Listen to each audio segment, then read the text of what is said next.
So if you've been paying attention to our social media, you know that we started a new series exploring the regions of the old world. And today we're going to be showing you in a little bit more detail about our first region, Bordeaux. Bordeaux is one of my favorite regions, and it's located in southwestern France, right here on the Atlantic Ocean. So here's a map of Bordeaux, and you'll notice that there's a set of rivers going into an estuary that kind of dominates the region and its topography. So this region in southern France is normally very warm, but with the combination of the Atlantic currents and these rivers flowing through, you have a nice cooling influence in the region, which is how you can get that heat to produce very nice, fruity, easy drinking wines, but the coolness coming from the rivers and from the oceanic influences will help retain some of that acidity, creating very nice balance to these wines, which has helped make them so famous.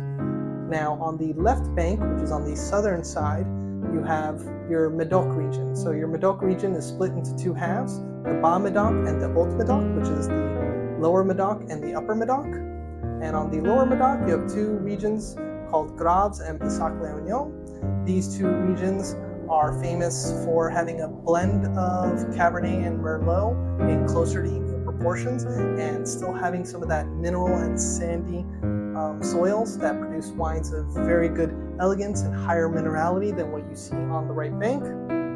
The most famous wine from this region is a wine called Haut-Brion. Then, moving up to the Haut Medoc, you have the most famous regions of Margaux, Pauillac, Saint-Estèphe, and Saint-Julien. This is where all your most famous classified growths come from. Margaux, Lafite, Du Cru Beaucaillou, Pontet-Canet, all come from this region, and going from the southern parts all the way up to the tip, you see Cabernet Sauvignon increase in quantity as a percentage of these blends. So on the southern part of the Haut Medoc, in a region like Margaux, you might see some wines that have closer to an equal percentage in most years of Merlot and Cabernet Sauvignon, making them a little bit more soft, a little bit more elegant. And as you go further and further north until you get to Pauillac, you see them having a more dominance of just Cabernet Sauvignon, giving them more earthiness, more steeliness, more intensity.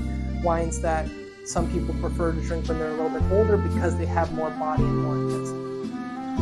Now, when you go to the other side of the Gironde estuary, you have a region called the right bank. So in the right bank, there's two major zones that it's divided into. You have the region called the Côtes de Bordeaux. This is a region that's been planted more recently in the past 40 or 50 years, and most of these are Merlot-driven wines.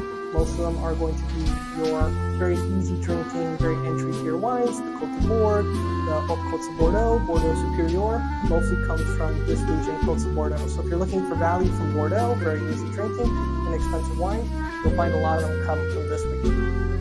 Now, arguably the most famous regions in Bordeaux are Saint-Emilion and Pomerol, which are the Merlot-dominated regions just north of the Dordogne River. This is that clay soils that are extremely famous for producing wines such as Petrus, producing wines like Cheval Blanc, Angelus.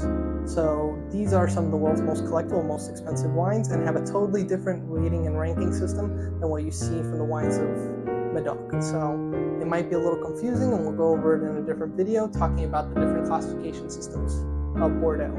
Now, there's one other region here that's in purple that is another growing region that's less important and less well known, which is the Entre-deux-Mers. Entre-deux-Mers, between two seas, runs between these two rivers and is mostly for the production of white wines under the label or under the regional title of Entre-deux-Mers. You can still make some reds, but they're automatically declassified to just be wines of Bordeaux.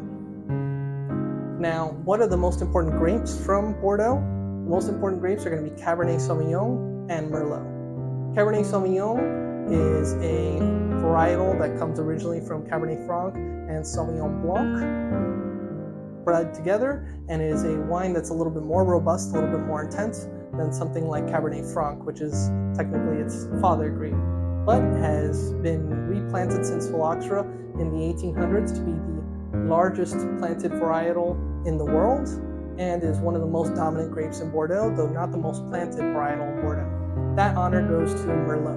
Merlot, very red fruit oriented, very easy drinking, but still wine with lots of depth and lots of minerality, dominates the right bank, and has a very high proportion in Côtes de Bordeaux, Graves, Pessac, and even in Margaux and the rest of the Medoc. So this is the most important grape for Bordeaux, despite Cabernet Sauvignon being the grape that has become the most famous from Bordeaux. Then there are also blending varietals for the reds, Cabernet Franc, Petit Verdot, Malbec, and Carmenere.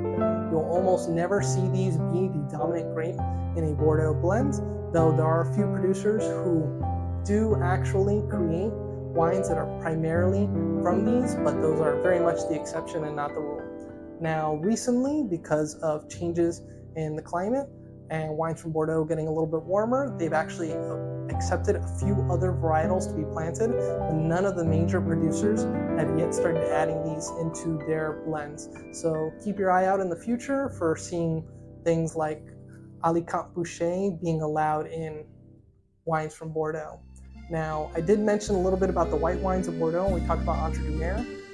Bordeaux is still very famous for its white wines, and those wines are based typically off of Sauvignon Blanc and Semillon blended and done in oak. So if you like Sauvignon Blanc, or if you find Sauvignon Blanc to sometimes be a little too green, a little too much, this can be a very interesting expression of the varietal, because you can get some of that creaminess, some of that richness, as well as some of the melon flavors from Semillon in those white wines, and they're very easy drinking, but not quite as crisp or as green or as harsh as wine from Sancerre or from New Zealand. So make sure to check out wines from Bordeaux, reds and whites, by clicking on this link or looking at our Wines from Bordeaux collection on elcarajo.shop, and look for the coupon code in the header of this page so you can get 10% off on 12 or more bottles from Bordeaux.